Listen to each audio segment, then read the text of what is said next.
Hola Javi, buenas noches, ¿cómo estás? Buenas Hola Tony, buenas noches a todos, un placer. bienvenidos.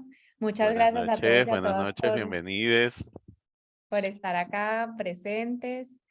Esta noche tenemos el agrado, el placer de charlar con Javier Mandil. Él es el escritor de este libro que tenemos acá en pantalla, ACT para niñas y niños, terapia de aceptación y compromiso para consultantes jóvenes y sus familias. Esta es una actividad que hacemos en colaboración con DBT Iberoamérica y la intención es, Javi nos va a hablar acerca de este libro, nos va a hacer una introducción, nos va a contar acerca del contenido del libro y vamos a dejar unos 10-15 minutos al final de el encuentro para que hagan preguntas, pueden chatear y escribir las preguntas en el chat y también 10 minutitos antes de cerrar vamos a hablar de un encuentro que van a hacer con DBT Iberoamérica también con Javier Mandil. Así que Javi, bienvenido y adelante. Bueno, gracias, buenas noches a todos. Gracias Tony, gracias Sofi por la invitación. Bueno, es algo así, digamos, vamos a hablar un poco más del contexto del libro, si se quiere. O sea, o sea, vamos a tocar algunos de los temas que están en el libro, pero también conectándolo con el taller de DBT Iberoamérica. Entonces, concretamente, esta especie de mini clase que durará 1 hora 10, supongo, va a tratar de hacer como una especie de introducción, una articulación entre los aspectos teóricos, prácticos y bien clínicos de lo que es ACT con jóvenes y sus familias. ¿Sí? Así que, bueno, ahí estamos. Esto tendrá la función de compartir de la otra persona. ¿Desea continuar? Supongo que sí. No es que yo desee detener nada, pero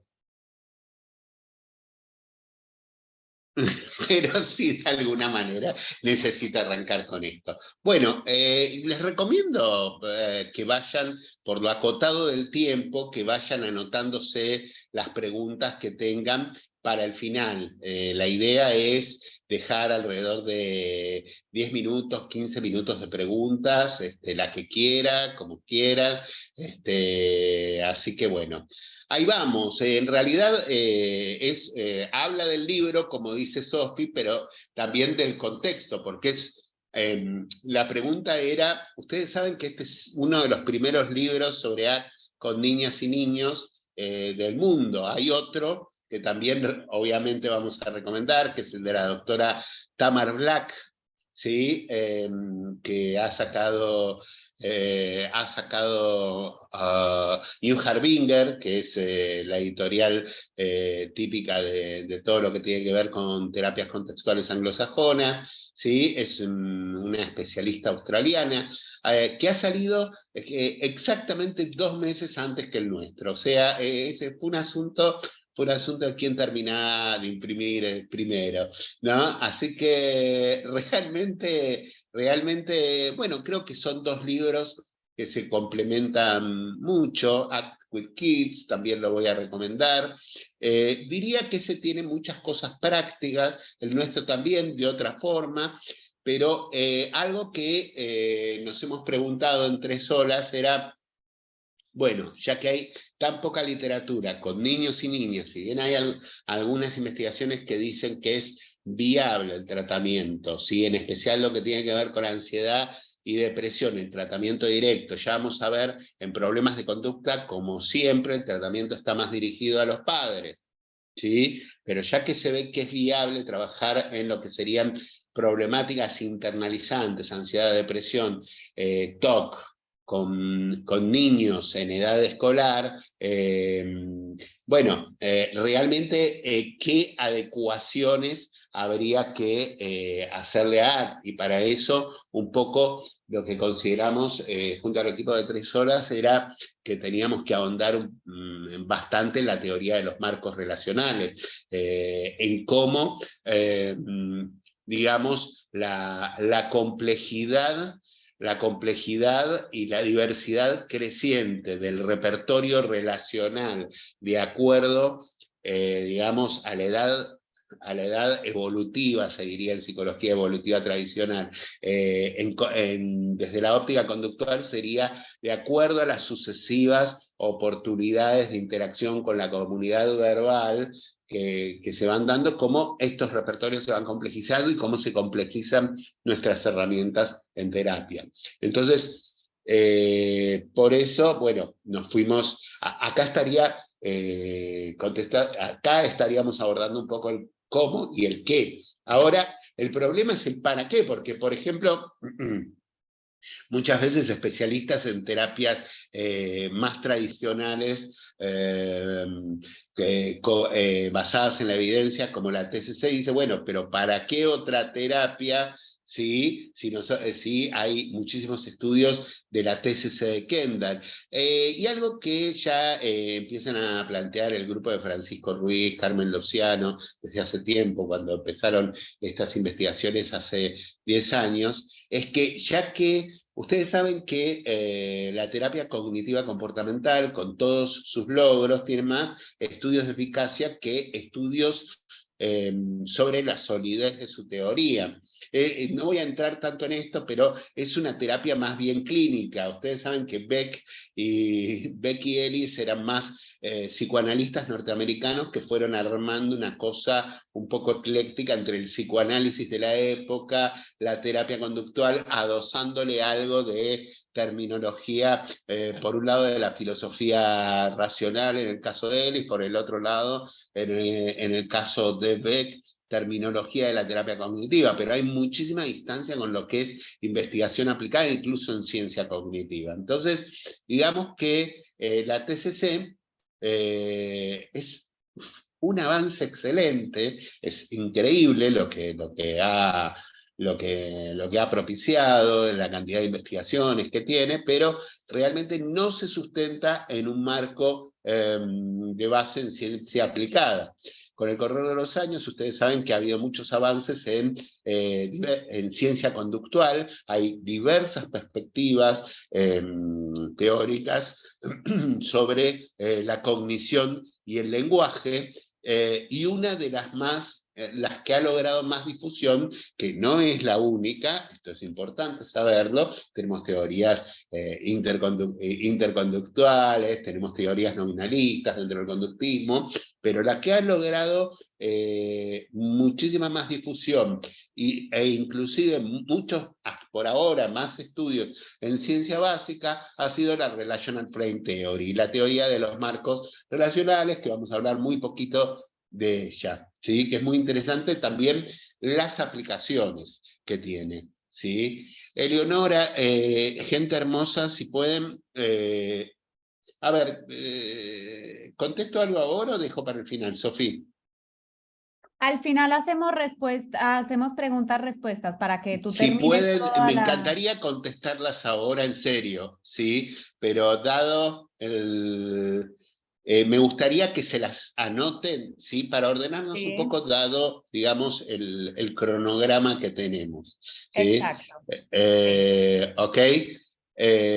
Dado el cronograma que tenemos en el tiempo que tenemos. Entonces, por un lado, lo que tenemos es, la pregunta era, bueno, ¿qué nos parece si, ya que empieza a haber estudios de eficacia, aunque recién se están iniciando, sobre AC con niñas, niños y más todavía con adolescentes, ¿por qué no empezamos a desarrollar cómo es la aplicación de este tratamiento en coherencia con lo que sí tiene mucha base de estudios en ciencia psicológica, o sea, en investigación básica, que es la Relational Frame Theory. La otra cuestión es que, aunque las investigaciones con jóvenes, ¿sí?, son pocas y por supuesto necesitan, en comparación con TCC, por ejemplo, pero que necesitan réplicas, lo que viene mostrando es que hay resultados similares en la reducción sintomatológica al terminar el tratamiento, pero también mejorías en el funcionamiento global que no se registran con TCC. ¿Se entiende esto? O sea, ustedes saben que hay escalas, como las escalas de calidad de vida para niños, también para familias, entonces se registran mejores puntuaciones en estas áreas. ¿Qué quiere decir esto? Que más allá de resolver la sintomatología, que es algo importante, ¿sí? En todo tratamiento con base en la evidencia.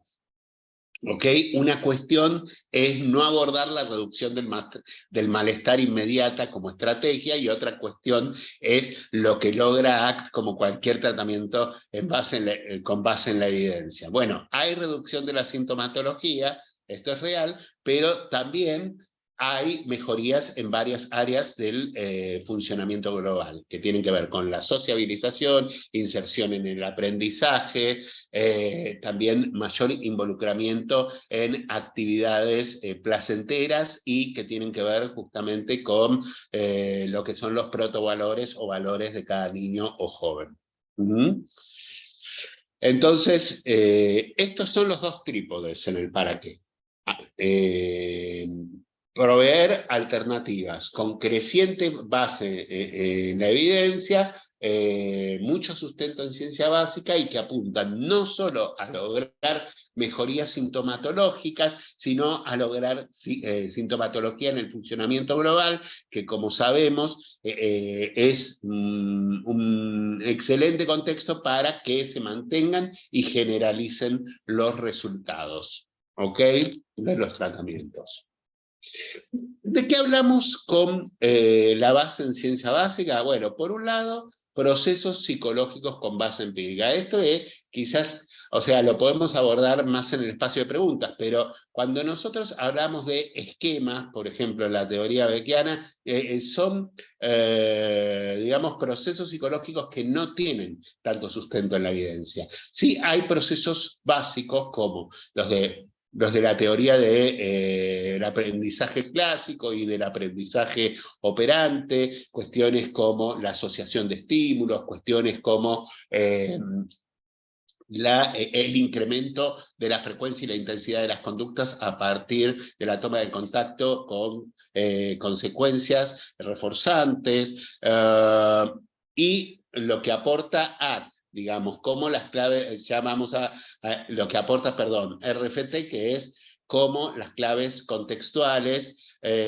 dan lugar al desarrollo de relaciones y transformaciones arbitrarias en las funciones de los estímulos, que es el lenguaje. O sea, lo que plantea RFT, que, digamos, puede ser discutido por otras teorías conductuales, que de hecho lo es, pero que parece que está teniendo mucha base en ciencia básica. Las discusiones a ese plano son más filosóficas que empíricas. Es que hay otro tipo de aprendizajes exclusivo a los seres humanos, que es el aprendizaje relacional. Ahora vamos a hablar de lo que es esto, correspondiente al lenguaje. Entonces, ¿esto qué nos puede dar? Nos puede dar nexos fluidos entre investigación y clínica. Es decir, que si nosotros tenemos una teoría sólida sobre el lenguaje y la cognición, podemos hacer adaptaciones más sólidas, científicamente viables, de los tratamientos en relación a otras poblaciones. Por ejemplo, en este caso, niños pequeños. ¿Se entiende? O sea, si yo sé cómo funciona, digamos, a nivel bien básico, ¿sí?, el lenguaje y la cognición, entonces tengo maneras de adaptar los procedimientos terapéuticos a cada nivel de desarrollo y particularidades culturales de nuestros consultantes. Entonces, esto que plantean Tornke, Luciano y Born, hay una mayor flexibilidad y yo diría solidez en el ajuste de los procedimientos. Ahora, digamos, yo justamente me guío en estos autores para ver cómo llevar a cabo esto con niños en edad escolar, ¿ok? De 8 a 13 años. Tamar Black plantea con niños más pequeños. Yo no tengo esa experiencia, digamos. digamos, no, ella lo hace quizás un poco como un laburo más allá, un trabajo más allá de la investigación, ¿sí? Y artesanal. Yo desde mi experiencia, casi todo tipo de terapia dirigida a un niño seriamente empieza desde la edad escolar, ¿sí? Sea la TCC, sea ACT, lo que según algunos autores podemos hacer con niños más pequeños, interviniendo directamente, son intervenciones que tienen que ver con el modelado, ¿sí? El juego de roles, ¿ok? Y el resto de las intervenciones están sustentadas en modificar el entorno, o sea, en un trabajo con padres, ¿sí? En que entrenar a los padres para que sean terapeutas 24 horas, 7 días a la semana de los niños. ¿Mm? Sigamos adelante. Entonces, estuvimos viendo qué significa las bases en ciencia básica y ahora veamos qué significa esta cuestión del desarrollo flexible. Por un lado, ver cómo se adecua cada tratamiento a cada paciente o pacientito y familia de manera singular. Ustedes saben que justamente lo que hacen las terapias de tercera generación es retornar como base del tratamiento, como base diagnóstica y de formulación, al análisis funcional de la conducta. Esto ocurre en ACT también. O sea, nosotros cuando ingresa un paciente, la familia y el paciente en tratamiento, y cuando vemos el contexto de cada comportamiento que le resulta poco constructivo a la familia o al paciente, las herramientas que tenemos para evaluar el contexto situacional, ¿sí? En general, es el análisis funcional de la conducta. Acá hay una diferencia bastante importante con, digamos, los tratamientos más manualizados, más protocolizados, ¿sí? Que muchas veces, más allá de los avances increíbles que dieron en su época, muchas veces perdían de vista, digamos, cómo se adecuaba a cada persona. Obviamente cada uno en la clínica más o menos hacía como una especie de ajuste, ¿cómo puedo decir? Un ajuste, si se quiere, artesanal de los procedimientos, pero realmente la vuelta del análisis funcional de la conducta como centro del tratamiento ayudó muchísimo. Les doy un ejemplo concreto. Era típico, ¿sí? Cuando seguíamos los programas de entrenamiento a padres, que son bien manualizados, por ejemplo, el protocolo de Barclay o el de Webster-Stratton, esto de seguir, digamos, un recorrido bien pautado, de primero tenemos una etapa psicoeducativa, luego tenemos una etapa de juego libre, luego tenemos una etapa donde entrenamos a los padres a hacer órdenes efectivas, y luego tenemos una etapa de aplicar, de enseñar a reforzar y aplicar economía de fichas. Ahora, algo típico que pasaba es que, tal como decían los estudios de eficacia, un 60 a 70% andaban así nomás. El problema es en los casos complejos, cuando se nos paraba el auto en la carretera. Y venían los padres diciendo, bueno, no está funcionando el sistema de fichas, o sea, el sistema de caritas felices o de puntos, ya no funciona con mi hijo, no le interesa nada, ¿sí? Entonces, ¿y ahora qué hacemos? Bueno, realmente era un problema bastante fuerte para nosotros los clínicos. Con los años nos íbamos dando cuenta, íbamos viendo. Ahora ya desde la base, a partir de retornar a las bases del análisis funcional de las conductas, entendemos que cada procedimiento tiene que ser diseñado y revisado para cada paciente y su contexto de referencia a partir del análisis funcional, ¿sí? Entonces podemos entender cosas, desde cosas muy básicas como ¿Por qué un padre que le dice, bueno, si tú no dejas de gritar, pierdes la televisión a la noche, ¿sí? Igualmente, observar que el padre, por ejemplo, se queda hablando, ¿sí? Retándole al niño, lo que para el padre es supuestamente una intervención acorde a la terapia, en realidad está funcionando de manera reforzante a la conducta destructiva. ¿Mm? Presten atención a esto, si quieren, anoten sus preguntas y las retomamos al final, porque me parece que es algo central de la clínica. Y por último, esto que tiene que ver con la promoción de la flexibilidad psicológica. Y ustedes saben que, a ver, esto no es menor. O sea, ustedes tienen que pensar que hasta aproximadamente el año 2016, 2015 podría decir, TCC era un tratamiento eminentemente, si se quiere, médico. O sea, adaptado a la lógica médica, que seguía exclusivamente los criterios diagnósticos estadísticos del DCM y que el criterio, digamos, el criterio de mejoría era la reducción sintomática. Justamente como a raíz de la metamodernidad y de la complejidad cultural, esto ha ido cambiando, las necesidades de los consultantes han ido cambiando, ha ido cambiando el criterio de salud y, digamos, patología. Estas líneas han quedado como borroneadas, y ustedes saben que de alguna manera ha sido tan importante estos cuestionamientos que exceden a ACT, pero que ACT ha formado parte, digamos, de todo este coro de cuestionamientos que ha llevado a una especie de fuma de la pipa de la paz entre Stefan Hoffman y Stephen Hayes, desarrollando lo que se llama la terapia basada en procesos, que es como una especie de marco de encuentro de lo que es la TCC moderna y ACT. Y realmente a la conclusión que han llegado es que hoy por hoy la meta del tratamiento tiene que ser, más allá de la reducción sintomática, el desarrollo del funcionamiento global del niño, o sea, prepararlo para lo más posible un universo de interacciones flexibles, la integración con el entorno de pares, en los procesos de aprendizaje, digamos, dejar todo listo para que de alguna manera pueda proseguir su desarrollo evolutivo en un entorno complejo.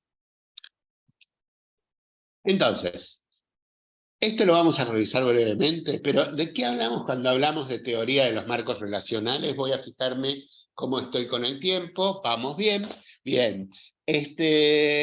La teoría de los marcos relacionales, como les dije, es una teoría conductual, digamos, contextual, funcional, ¿sí? Del desarrollo del lenguaje y la cognición. O sea, algo para entender es que desde los filósofos pragmáticos en adelante, desde Rorty, Wittgenstein en adelante, nosotros entendemos a la cognición como, si se quiere, digamos, la conducta análoga privada a los procesos de comunicación humana. O sea, lo que sería, dicho mal y pronto, el lenguaje internalizado. ¿Sí?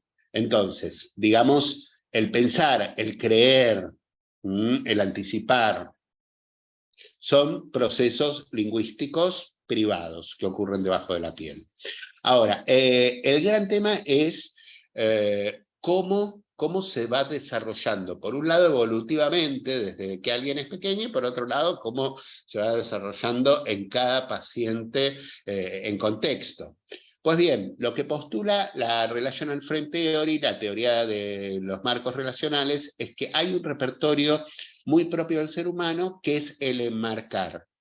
Enmarcar consiste en relacionar arbitrariamente estímulos, ¿sí? Por ejemplo, el hecho de que nosotros ahora en Argentina digamos, el peso no vale nada, lo que vale es el dólar, ¿sí? Más allá de cuántas discusiones económicas podamos tener, esto es una construcción socioverbal y arbitraria, como decir verde es el color de la felicidad.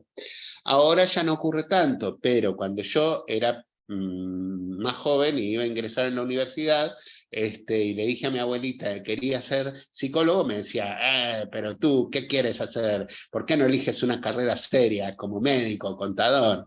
Bueno, esta idea, estas ideas, ¿sí? Más que ideas, estas relaciones de oposición entre carreras serias, carreras no serias, que se van desarrollando progresivamente, pueden o no tener mucho impacto en un adolescente, por ejemplo, en los procesos de orientación vocacional. Algo, a ver, para que nos entendamos también, fíjense, yo pienso siempre en el tema de los perritos, ¿no? Nosotros vamos aprendiendo de chiquitos que, o sea, a partir del aprendizaje directo, los niños pequeños lo que suelen experimentar es que los pequeños cachorritos son apetitivos, agradables. Ahora, lo que va ocurriendo es que a través de la exposición a distintos relatos o incluso a, si se quiere, experiencias aprendidas de manera vicaria, viendo programas de televisión, los niños van relacionando lo que es la imagen del perro en sí, primero con vocablos muy simples, casi onomatopéyicos, ba, bau. Luego, a medida que se van suscitando diversas oportunidades de aprendizaje con la palabra perro. Y estas, digamos, cuando va diciendo perro, ¿sí? Va equiparando. Perro es babau. Babau es también la imagen del perro. Y a través de todo ese proceso se van estableciendo categorías complejas, incluso relaciones de causa y efecto. El gran tema es el siguiente, que es, a medida que nosotros establecemos relaciones también, relaciones, por ejemplo, equiparando arbitrariamente distintos estímulos, también se suscitan transformaciones en las funciones de los estímulos, sean transformaciones perceptuales o la más importante para la clínica. Lo apetitivo deja de ser apetitivo o incluso lo apetitivo pasa a ser aversivo. Entonces, yo les voy a mostrar lo siguiente. Si uno ve Tom y Jerry y ve un gran bulldog, ¿sí? Que le está mordiendo la cola, ¿sí? A Tom, un niño puede terminar diciendo, pero entonces Paco es malo, ¿sí? Y este es uno de los pequeños de los caminos para la fobia, lo cual sería un problema porque podría llegar a estar perdiéndose esta maravilla, ¿sí? Que ven acá, que es un pequeño bulldog francés. Entonces, fíjense cómo a través del lenguaje, algo que es maravilloso, ¿sí? Puede transformarse en aversivo, ¿sí? Gracias, Cocoa. Ella es mi perra Cocoa, dulce como el chocolate. Ahí está, ahí tenemos otra transformación en la función de los estímulos. Está divina. Me encantó el ejemplo, además, con la personificación. Gente, ustedes pueden pensar qué está diciendo este tipo, qué abstracción. Esto tiene una importancia en la clínica con jóvenes muy grande. El otro día justamente estaba trabajando con una paciente mía que es una terapeuta joven que realmente estaba apasionadísima mientras estaba en la universidad.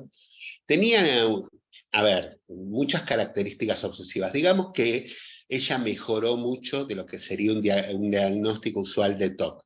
Pero lo que le queda como resabio en general a estas personas, porque la terapia no es perfecta, ayuda a la gente a que mejore su funcionamiento, digamos, pero siempre queda esta cuestión, siempre quedan eh, rasgos, dificultades, digamos, ya está libre de rituales, ya está libre de obsesiones, pero el gran problema que tiene ella es que con el altísimo perfeccionismo y la altísima sobreexigencia, ¿sí? Cada vez que tiene que hacer una formulación de un caso para atender a un paciente, ella está todo el tiempo pensando de que tiene que ser perfecta, que exactamente si está coincidiendo con el objetivo, si las intervenciones son adecuadas, y las repiensa 500 veces. Llega a la última sesión muy angustiada diciendo, Javi, vos no me entendés, esto no es el TOC, es un problema vocacional. Yo detesto en este momento la psicología. Y lo que vamos revisando a través de diferentes experiencias, o sea, yo la hice recorrer, digamos, con la memoria como si fuese una película, diferentes experiencias del pasado, en sus primeras prácticas, cuando se sentía más libre, y ella pudo identificar sensaciones placenteras, nuevamente. Pero fíjense lo interesante, como toda la sobreexigencia había transformado las funciones de los estímulos relacionados con lo que es la psicoterapia para hacerlo de carácter aversivo. Odio a los pacientes y odio la psicoterapia. ¿Mm? Era terrible, era muy angustiante. Y, la angustia que compartíamos en ese momento en el consultorio era bastante fuerte. Por suerte pudo salir, ¿sí? Naturalmente, como pasa en varios procesos terapéuticos complejos, a los 3 días me escribió diciendo que estaba igual que antes y tendremos que seguir trabajando. ¿Se entiende? Pero lo que yo quería señalar acá es que cada vez que establecemos una relación, sea entre perros, perro es un animal entre los cuadrúpedos, ¿sí? Mi tío Pedro es un animal, ¿sí? Que cada vez que establecemos esas relaciones, que no podemos dejar de hacerlo, ¿sí? También transformamos las funciones de los estímulos. Y eso también, esa combinación de relaciones y transformaciones dan lugar a una serie de reglas. Reglas que nos permiten anticipar qué es lo correcto en un contexto dado. Por ejemplo, si yo doy una clase en Perú, no va a estar muy bueno hacer chistes, ¿sí? Sobre política, ¿sí? Que sí podrían ser adecuados en un contexto más tranquilo como Uruguay. ¿Me van siguiendo? O sea, podemos anticipar experiencias sin necesidad de exponernos a situaciones destructivas. También evaluar, por ejemplo, cuando cortamos una pareja, decir, bueno, ¿qué errores no quiero cometer en mi próxima relación? Lo seguimos cometiendo igual, ¿no? Pero cada vez un poco mejor, creería. Entonces, acá hay algo central que plantea la teoría de los marcos relacionales, es que a partir de esta conducta de establecer relaciones cada vez más complejas y transformaciones en las funciones de los estímulos, vamos organizando el mundo y podemos predecir. Esto es lo que se llama el terrible potencial generativo del lenguaje. Pero otra cosa que nos dice Niklas Torneke es que el lenguaje, a la vez de ser poderoso, es también peligroso.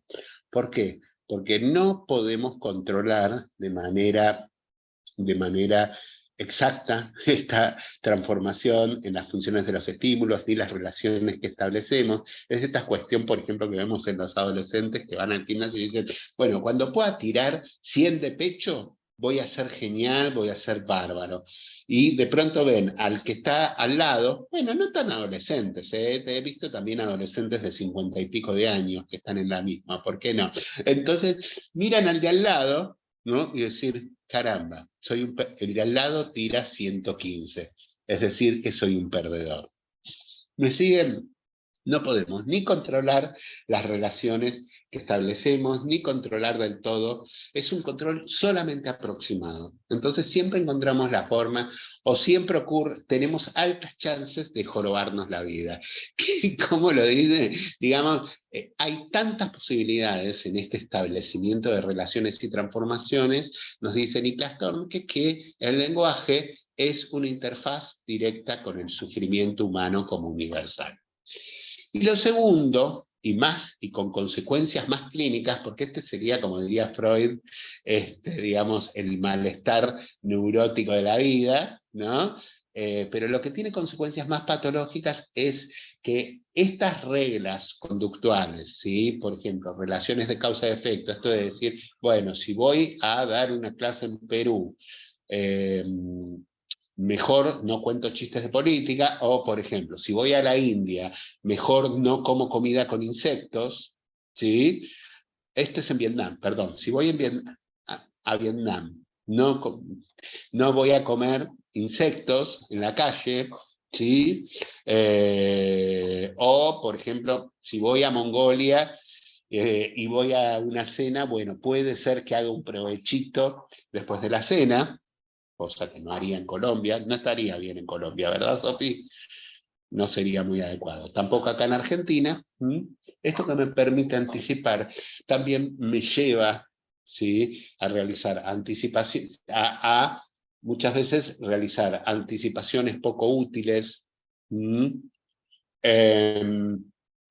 o destructivas. El gran tema acá no es tanto el contenido de las reglas en sí, sino, digamos, nuestra relación con las mismas. Dicho de manera clínica, cuánto nos fusionamos a las mismas. Por ejemplo, un adolescente puede pensar, bueno, qué bueno fumarme un cigarrillo de marihuana antes de salir un sábado a la noche. Ahora, ¿qué pasa si empieza a seguir esa regla con muchísima frecuencia y muchísima intensidad? Ergo se está fusionando. Bueno, va a llevar a tener consecuencias destructivas.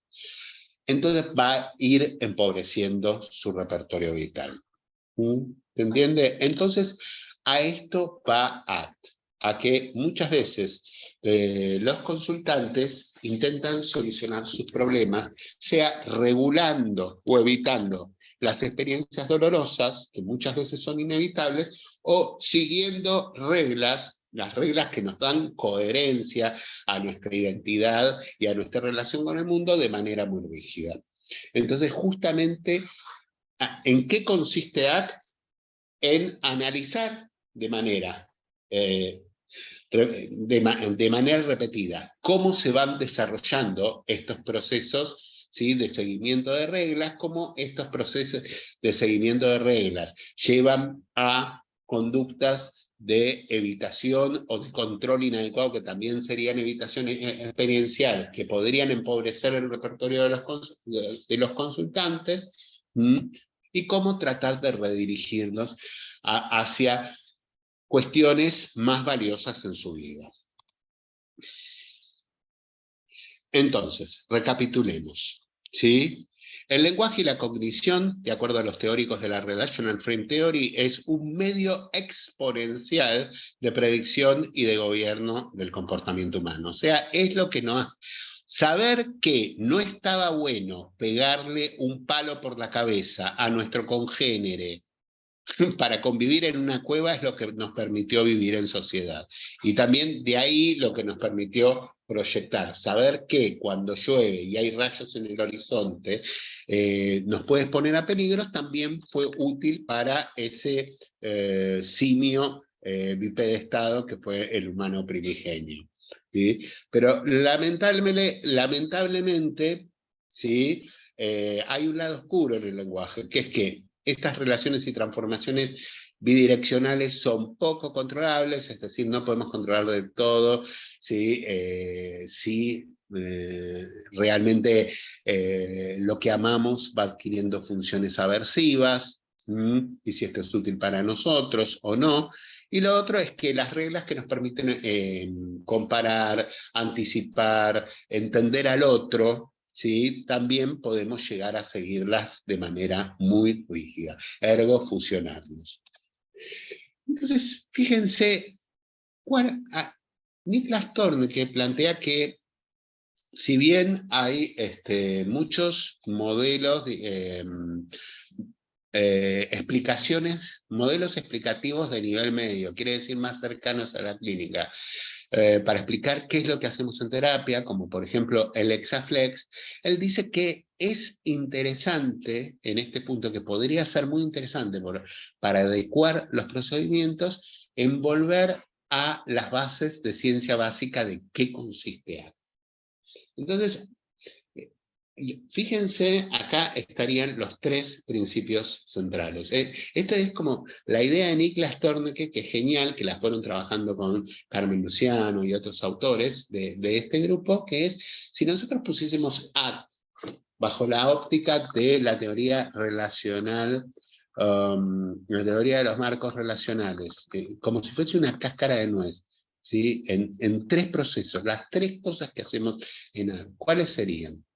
Bueno, la primera sería el análisis funcional, que como ustedes saben, en su forma bien básica, desde el ABC de Skinner, se trata de una elucidación de forma y función de los eventos conductuales en contexto. O sea, viene el paciente y me dice, no, porque No, porque mi mamá me retó y yo no quería dormir, dice el niño, nos dice, yo quería dormir en la cama.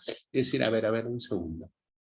¿Lo puedes contar como una película? ¿Qué es lo primero que pasó? Y lo primero que pasó es que mi mamá me dijo que me vaya a dormir. ¿Sí? Y ahí, ¿qué pensaste? ¿Y si entran ladrones? Ok, ¿y qué sentiste? Bueno, lo que sentí es mucho miedo. ¿Dónde sentiste el miedo? Muéstrame dónde. Acá, como si fuese todo acá en el pecho y también mucho dolor de estómago. ¿Y qué empezaste a hacer? Y lo que empecé a hacer es llamar a mamá, empecé a llorar. ¿Mm? Esto es todo un proceso. Al principio, sí, vamos a tener que entrenarlo, entrenarlo muchas veces, jugar mucho sea al YouTube, como decimos en el libro, al fantástico YouTube, como si fuese un TikTok. Esto de ver como si fuese una película. Bueno, has llamado a tu mamá. ¿Qué ocurrió después? Bueno, ¿qué ocurrió después? ¿Estabas más tranquilo? ¿Estabas más nervioso? No, estaba más tranquilo. Perfecto. O sea que parece que esa noche te sirvió. ¿Qué hiciste al día siguiente? Y lo mismo. Llamé a mi mamá. ¿Y eres feliz así? ¿Llamar a tu mamá? ¿Dormir con tu mamá? No. Quiere decir que algo no está funcionando. Y ahí probablemente muchos niños nos digan, sí, no me está funcionando. No es lo que yo quiero. Bueno, ¿qué te gustaría que pase?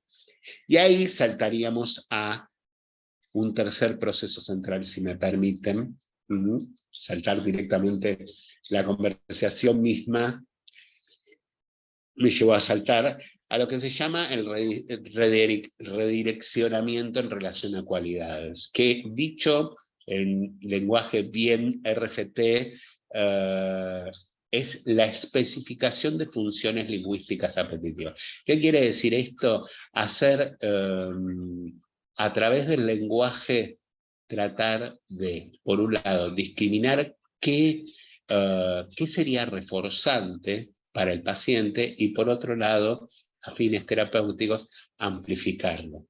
Por ejemplo, esto de decir, bueno, imagínate el otro día se me vino una paciente adulta, estaba con una paciente adulta eh, trabajando y una pintora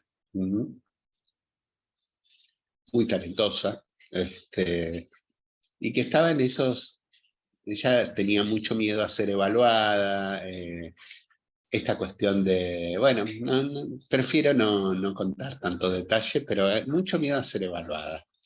Y entonces para especificar las funciones de los estímulos, le pregunté, ¿y qué sería para ti?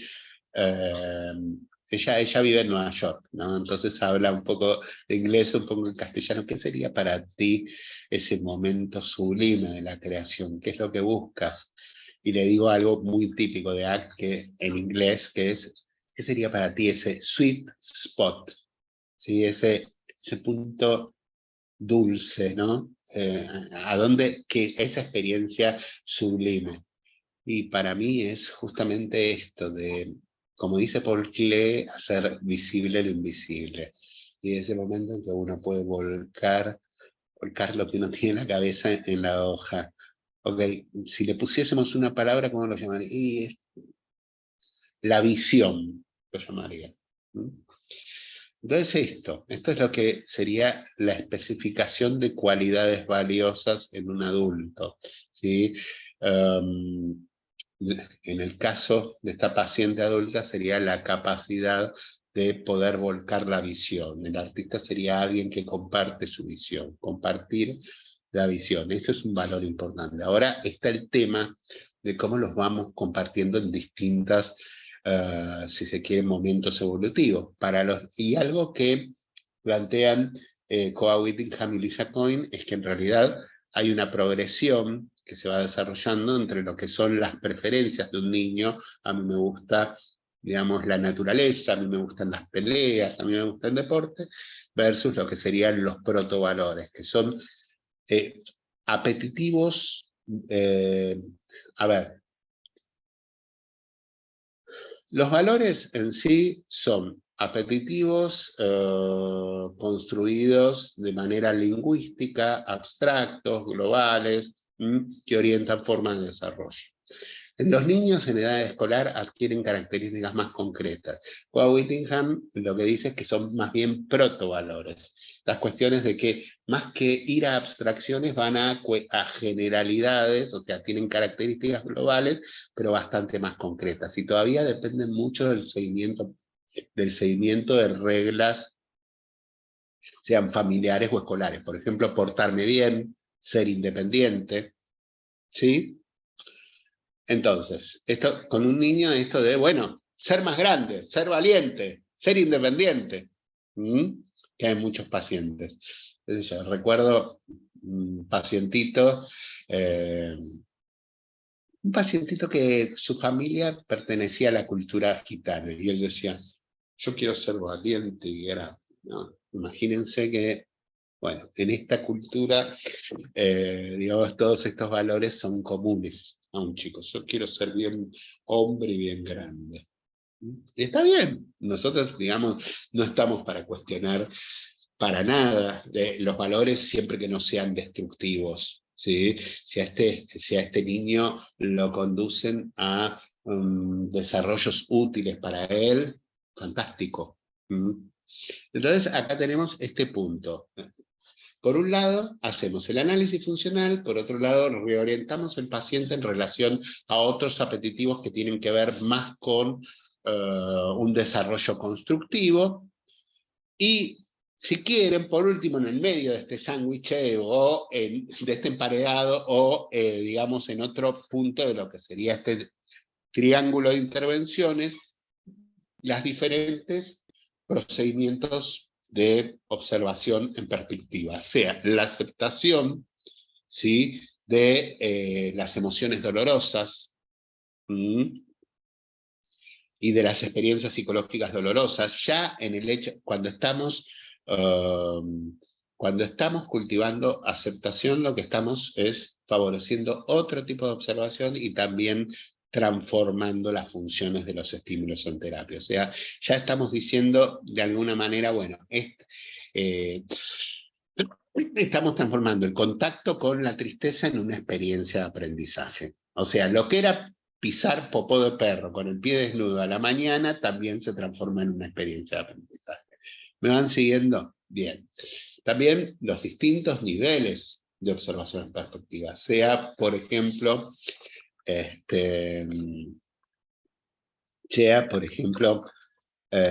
estrategias de difusión, ¿sí? que muchas veces con los niños más pequeños son las más útiles, las más viables.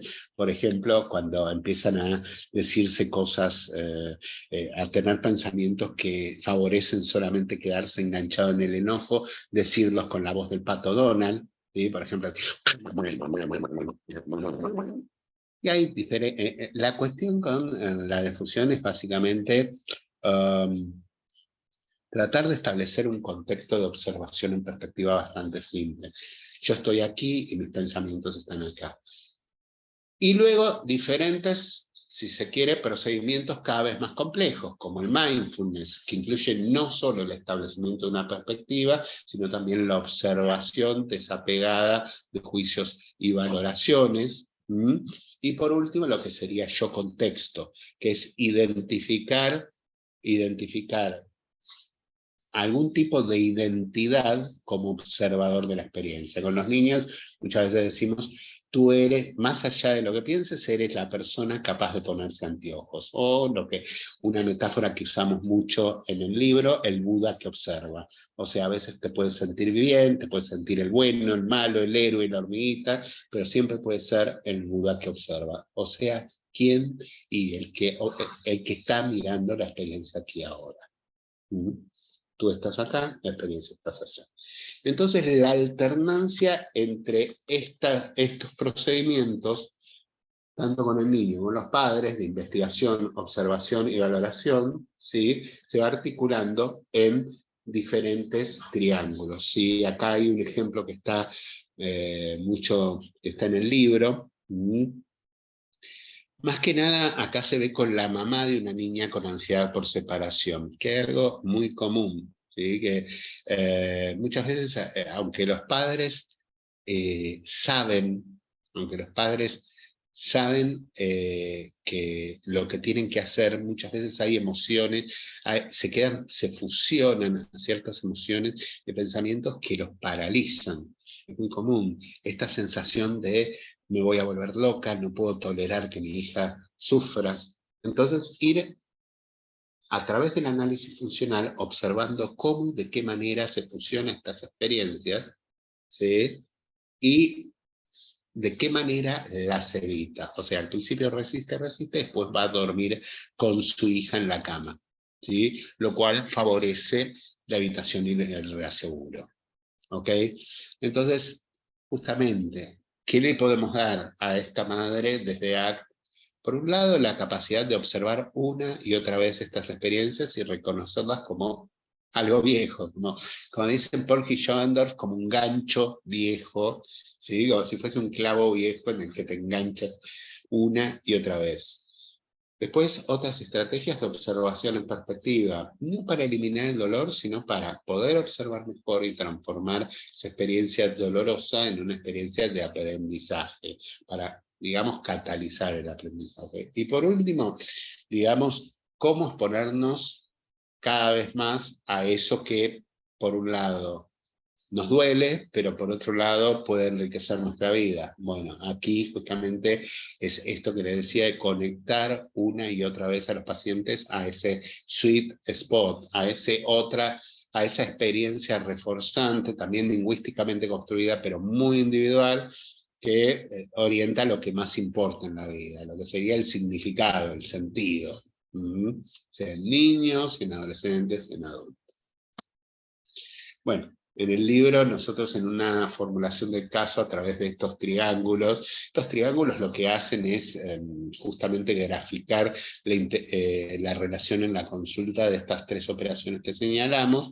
Bueno, lo que vamos viendo es cómo muchas veces podemos trabajar directamente con los niños, otras veces tenemos que trabajar primero con los padres para que se haga posible el trabajo con los niños en estas operaciones de investigación, es decir, análisis funcional, observación en perspectiva y toma de contacto con cualidades valiosas, lo que sería valores en adolescentes o protovalores y preferencias en los niños.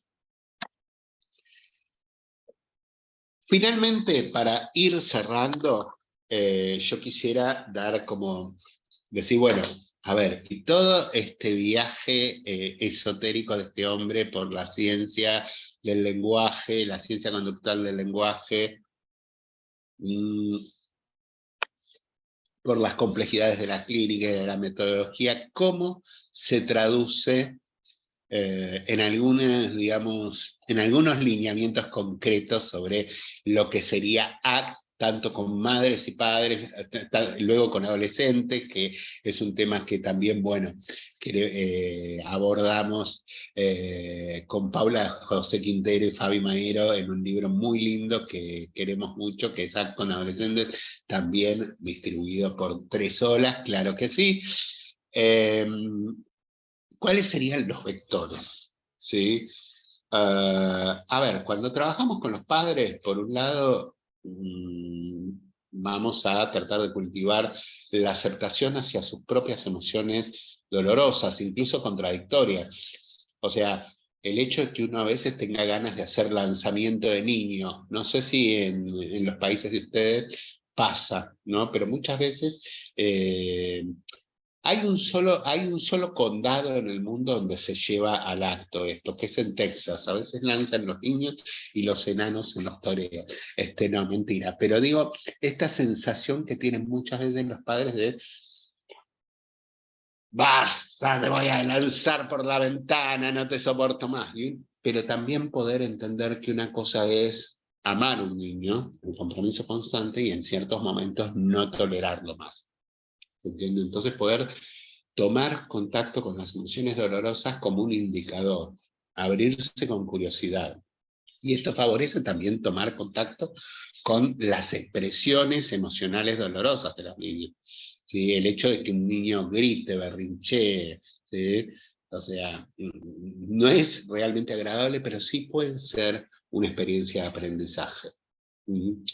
Favorecer la difusión, el yo concepto, o sea, observar cuando uno está siguiendo de manera rígida reglas. Por ejemplo, a mí no me va a faltar el respeto. Muchas veces cuando ubicamos en el análisis funcional con los padres el seguimiento rígido de este tipo de reglas, muchas veces vemos que los padres se empiezan a enojar, empiezan a perder el control de los impulsos. Poder entenderse en ese momento, poder hacer un stop, ¿sí? Y experimentarse como observadores trascendentes a la experiencia difícil, también adoptar la perspectiva del hijo, a través del mindfulness, también tomar contacto aquí ahora, que más allá de mis presupuestos, es decir, mi hijo tendría que hacerlo de tal forma, no faltarme el respeto, hacer esto, hacer lo otro, ¿qué es lo que está funcionando? Y por último, los valores que orientan la crianza, que muchas veces favorecen la adherencia y las ganas de seguir luchando en padres que vienen muy lastimados. Padres de niños, por ejemplo, con problemas de comportamiento, con problemas de ansiedad graves y complejos, que faltan a la escuela. Con adolescentes, bueno, a mí lo que me gusta decir es que ACT y la adolescencia ya directamente son el uno para el otro, porque digamos, los desafíos que tienen que ver a nivel psicológico con ser adolescente, es decir, cambiar la relación con la identidad, desarrollar tus proyectos, desarrollar los primeros proyectos, ¿sí? Y empezar a relacionarse de manera flexible con otras personas, son justamente los principios centrales de lo que es un tratamiento ACT. Entre esto, ¿sí? Y por otro lado, las características más experienciales y menos directivas, realmente hay estudios cada vez más prometedores, no solo de la eficacia, sino de la viabilidad de este tratamiento, la aceptación por parte de los adolescentes de esta forma de hacer terapia. Entonces, algo que justamente con Pau y con Fabi estuvimos revisando es que alguna de las cuestiones centrales de trabajar acto en adolescentes es adaptar los formatos y los ritmos de los procedimientos, o sea, es entendible que un adolescente no tenga la misma disposición que un adulto en poder aceptar y orientarse hacia las experiencias psicológicas dolorosas, sintonizar con intereses y motivaciones, el lenguaje de los adolescentes, muchas veces usar esto del humor, una actitud desafiante, ante todo ser transparente y a veces usar autorrevelaciones, quizás más que con los adultos, siempre con cuidado, ¿no? Lo que sea útil para el adolescente, ¿no? Considerar la motivación y la ubicación de la demanda, o sea, qué es lo que quieren los padres, qué es lo que quiere el colegio y qué es lo que puede querer el adolescente. Poder diferenciarlo y trabajar, digamos, en una especie de, ¿cómo decir?, de Naciones Unidas, en una especie de negociación entre estos tres vectores. Eso es muy característico de lo que es el trabajo en adolescencia. Y por supuesto, considerar el entorno sociohistórico y cultural, o sea, realmente no es la misma la relación, para bien o para mal, la relación con el cuerpo que hay en los adolescentes actualmente después de la pandemia y de la hipertrofia de las redes sociales. Y por supuesto, estos desafíos evolutivos que son como el centro, ya lo dije, nuevas formas de desarrollar, nuevas formas de relacionarte con lo que sería tu idea de lo que es un sí mismo, o sea, con tu identidad, nuevas relaciones interpersonales y el desarrollo de los primeros valores propiamente dichos. ¿Sí? El desarrollo del contacto, de los primeros contactos con valores propiamente dichos. Y por último, con niñas y niños, acá, digamos, me voy a basar, realmente somos pocos los que estuvimos escribiendo sobre esto, me voy a basar en esta colega, que espero conocerla personalmente, Tamar Black, algunas cuestiones que estuvimos conversando con la prologuista, que es Patricia Zuritaona, que es una persona divina, originaria de Bolivia, pero que ahora está viviendo en Los Ángeles. Algunas cuestiones que estuvieron trabajando el grupo de Francisco Ruiz hace muchos años, y lo que estuvimos trabajando en la adaptación de ACT a nuestra propia clínica con niños, que es simplificar, o sea, hacer lo más simple posible las intervenciones. Por ejemplo, algo tan abstracto como yo contexto, vamos a necesitar hacerlo más antropomórfico con los niños, esto de usar un campo de fútbol como hacíamos con adolescentes, o la cuestión de menos aún un tablero de ajedrez para un niño es incomprensible. Entonces vamos a necesitar transformarlo en una especie de personaje, ludificarlo, o sea, hacerlo atractivo, ¿sí? Hacerlo como, transformarlo como en un juego a la intervención. ¿Mm? Siempre adaptando a la cultura, a las competencias relacionales, o sea, a, digamos, qué tipo de complejidad cognitiva ha alcanzado el niño en este momento de su desarrollo y de acuerdo a su contexto cultural. Algo muy interesante que dice Tamar Brack es formular el caso considerando cuáles son los procesos que más importan. ¿Sí? No es que con un niño vamos a poder trabajar todo. Yo contexto, mindfulness, efusión, sino ver qué procesos son los que más impactan en el funcionamiento del niño y qué procedimientos serían más viables con ese niño para poder destrabar un poco. Y lo último, una idea, a ver, yo podría decir que trabajo más el moldeamiento familiar, ¿sí? En qué, cuáles son las respuestas que el niño refuerzan, perdón, cuáles son las respuestas que las madres y los padres refuerzan en los niños. Si son las respuestas orientadas por accionarios comprometidos o respuestas que tienen que ver con la evitación. Algo interesante que plantea Tamar Black es, digamos, la idea de que también los padres, entrenar a los padres un poco en ACT para que ellos también muestren cómo hacen difusión, ir repitiendo estas cuestiones en la casa. Son distintas alternativas, me parece muy interesante. A mí me sale por ahí, me sale más si tengo una agenda más fuerte,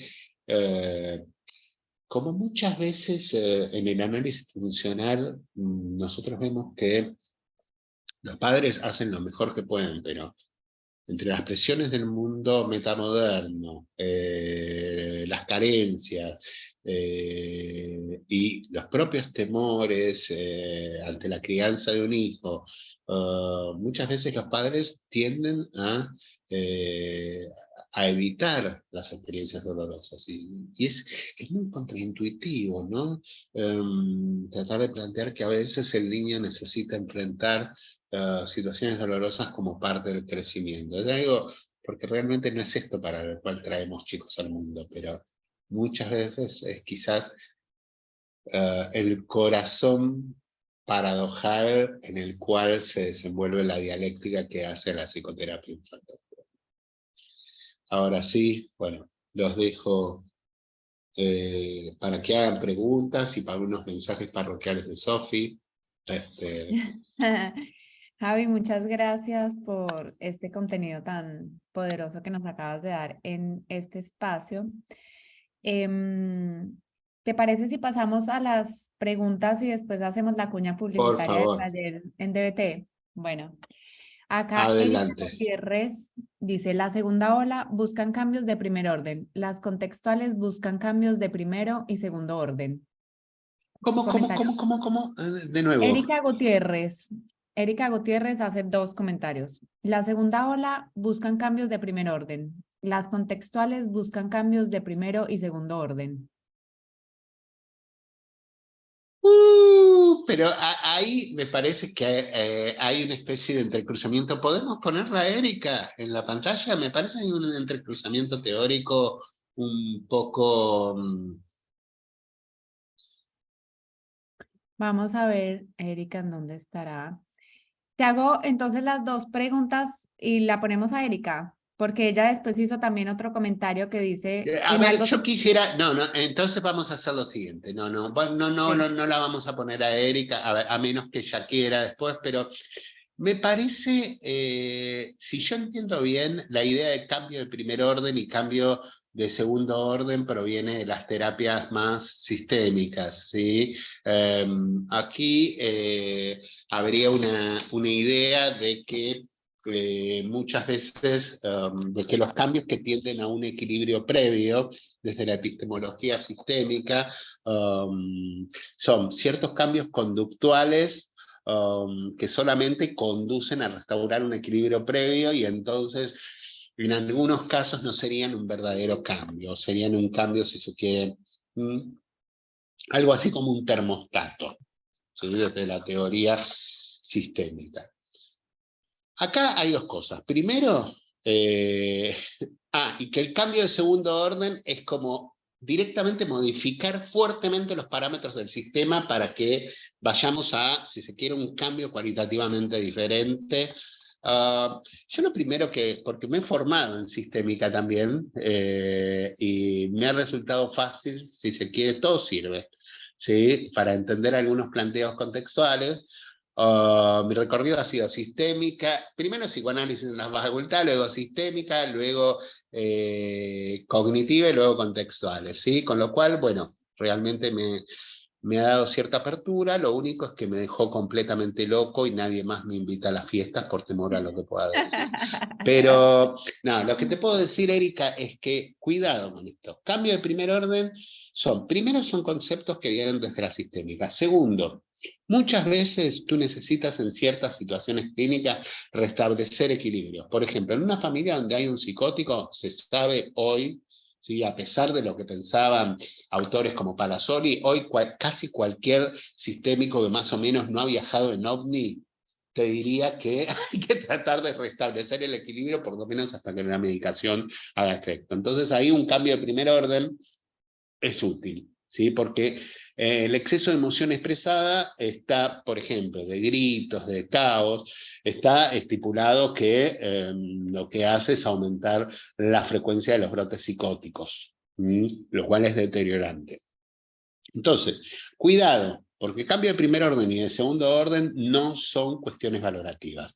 Segundo, entiendo que hayas confundido esto por esta cuestión de las olas. Sí, esta cuestión de las olas es una cuestión como revolución cognitiva, son esos brandings que nos gusta meter en psicología, que está bien, producen un efecto medio interesante. A los psicólogos nos gustan estas cosas, pero se está dejando de lado.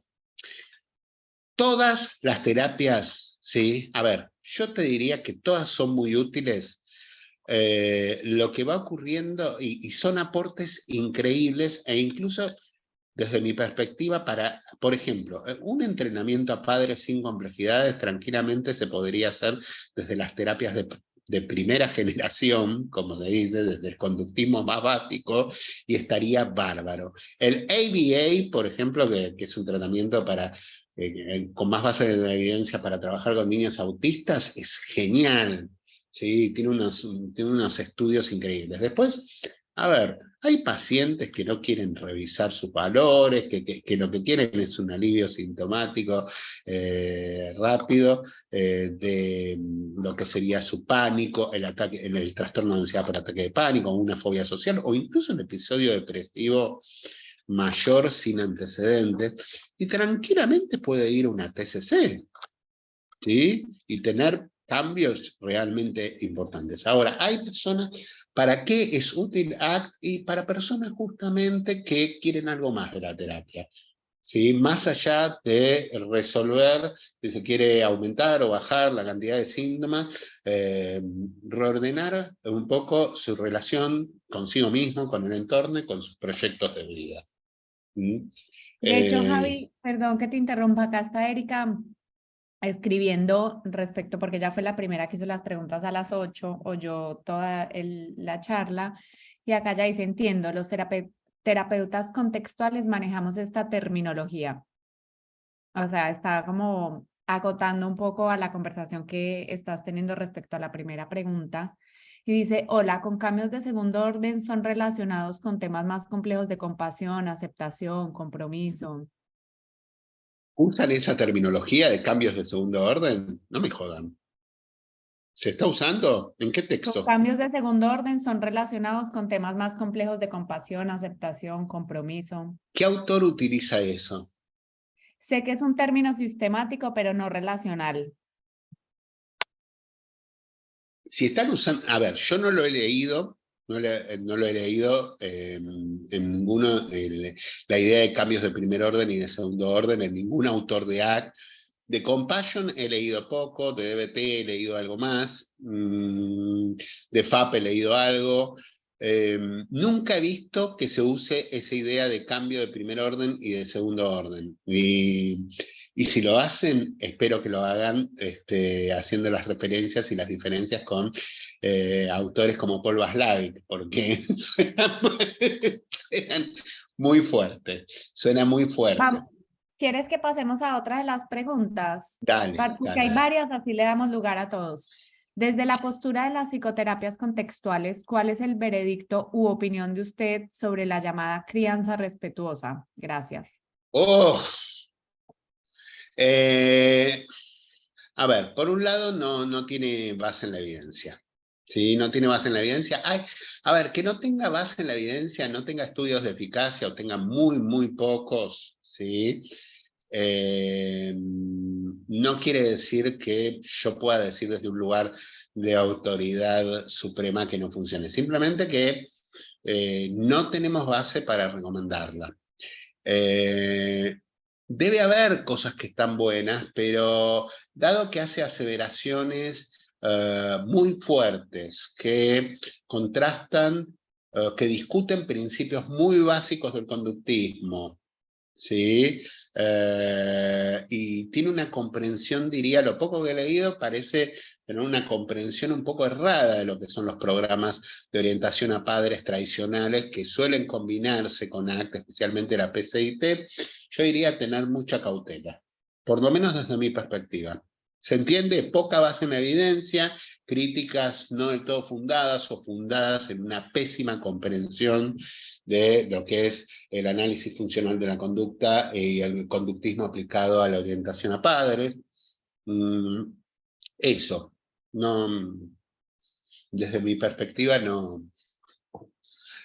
Hay gente en Etsy que toma cosas, por ejemplo, y muy bien, sí, sí adherimos cuando estamos en esta discusión de que, bueno, es complicado, hay que hacerlo con cautela por la poca base en la evidencia. Así que cautela, semáforo amarillo, sigamos. Esta es mi perspectiva, ¿sí?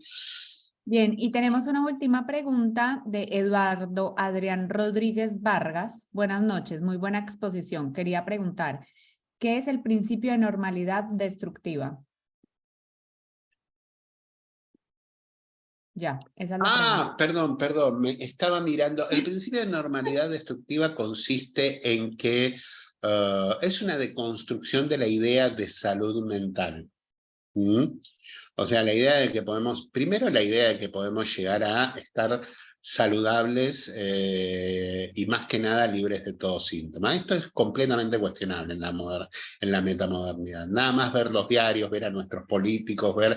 O sea, hay gente que, por ejemplo, no tiene motivos de sufrimiento personales, pero se la pasa jorobándole la vida a la gente. Esto lo puedes ver en un diario, constantemente. Eh, y en lo cotidiano, ¿sí? Y esto nos lleva, si se quiere, a la respuesta más profunda de Hayes, perdón, de Hayes, Strossard y Wilson, que es que los mismos procesos que sustentan la salud mental son los mismos procesos que pueden llegar a enfermarnos. ¿Qué quiere decir esto? Si tú te fijas, nosotros para subsistir tenemos que evitar ciertas experiencias y a su vez fusionarnos. O sea, no podemos estar todo el tiempo en modo en modo flexibilidad psicológica, ¿sí? Diciendo ahora, autoobservándonos, y tampoco es una cuestión de que tengamos que aceptar y afrontar todo lo doloroso. O sea, por ejemplo, digamos, hay países sudamericanos en donde salir a la calle, ver la pobreza y el dolor, si estamos enfocados en todo eso, en camino al consultorio, la verdad que no podríamos dar un paso. ¿Se entiende lo que digo? O sea, para funcionar en lo cotidiano, hay ciertos niveles de evitación experiencial, incluso para poder vivir en comunidad. Ahora, es una cuestión de excesos y de restricción del funcionamiento, ¿sí? Lo que podría ser complejo.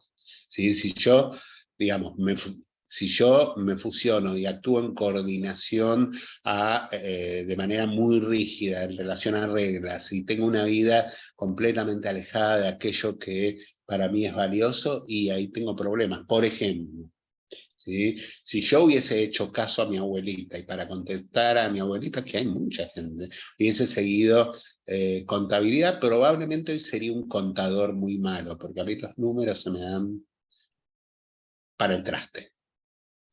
Okay. Y aparte no sería feliz. Lo mismo, un adolescente con su educación, con su orientación vocacional, y hablar con lo que tiene que ver con la orientación sexual, eh, ni hablar con lo que tiene que ver con la orientación sexual, o el género. En este momento se me vino a la cabeza, yo no soy un experto en coming out, pero en una época, yo tenía, cuando trabajaba para obras sociales, atendía de todo, y me acuerdo un paciente adulto que le costaba mucho el coming out, y era una cuestión, lo más terrible, eh, no era tanto la opinión de los demás, sino él mismo poder aceptar y ordenarse, ordenarse, organizarse en qué le pasaba a él cuando estaba con un chico o con una chica. ¿Se entiende esto? Y era algo tan, ese estado de confusión y de no poder, y de desear, necesitar definirlo, era para él algo muy doloroso, ¿sí? Y realmente navegar por esas aguas y ayudarlo bueno, a que acepte lo más hermoso del mundo, es el amor y la atracción compartida en cualquiera de sus orientaciones. Fue algo muy liberador, un proceso muy lindo. Entonces, el gran problema es este, ¿sí? La normalidad en sí misma es destructiva. O sea, tal como dijo Niklas Torn, que el hecho de estar, de ver el mundo a partir de organizarlo a partir del lenguaje, ya es destructivo en sí. Es una interfase directa al sufrimiento. Ahora, fusionarnos es otro nivel de sufrimiento.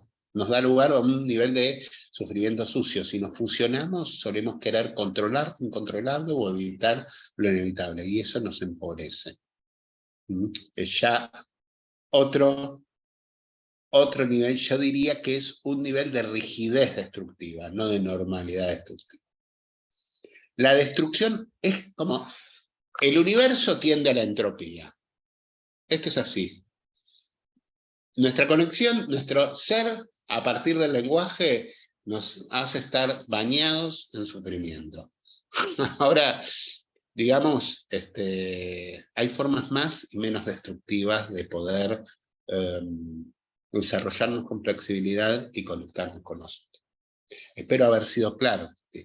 Contigo. Sí, re. Había Y acá te una, están agradeciendo. Acá te están había una agradeciendo, colega que se Javi. llamaba Hilary, que levantó 2 veces la mano, ¿sí? Sí, Quisiera porque ver acá si no la me... veo. A ver si está de pronto por acá y levantar la manito. Hilary, Esas son ¿estás por ahí?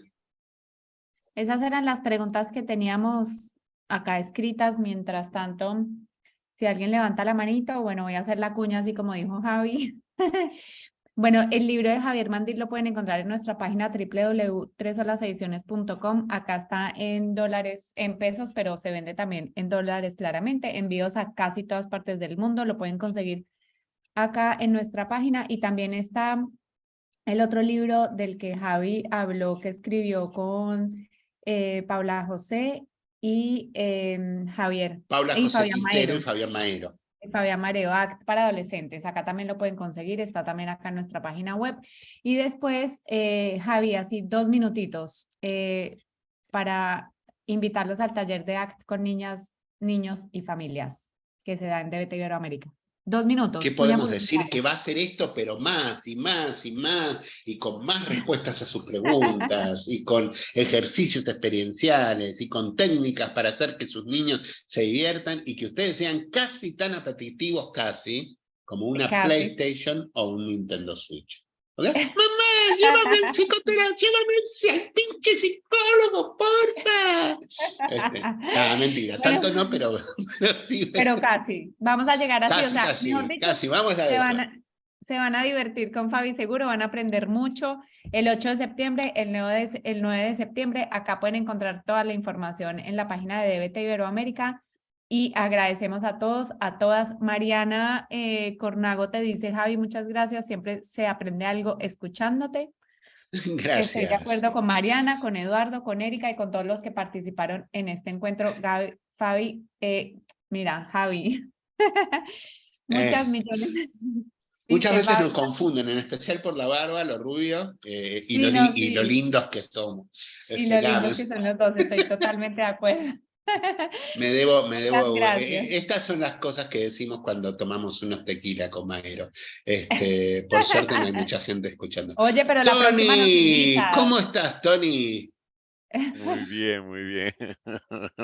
Listo Bueno, para terminar. bueno, saludos a todos, un saludo al comandante Galiesi. Sí, le damos, claro ¿Dónde que está? ¿En sí. Colombia o está en Argentina? ¿Dónde está No, en está este en momento el Argentina, no por mucho tiempo, pero está acá. Y Pero próximamente está les Muy bien. vamos bien, a muy bien. traer Mándenle un novedades. abrazo muy, muy fuerte. Javi, próximamente te vamos a dar novedades que vas a quedar dichoso, así que prepárate, a ti y a todos. Así que, Upa, vamos con upa, todo epa. entonces. Les mando un abrazo Bueno, enorme. Gracias por todo, beso. ¿eh? Gracias a Chao, Chao, todos, hasta a chao. luego. todas. Chao. Chao. Adiós, adiós. Chao, gracias a todos.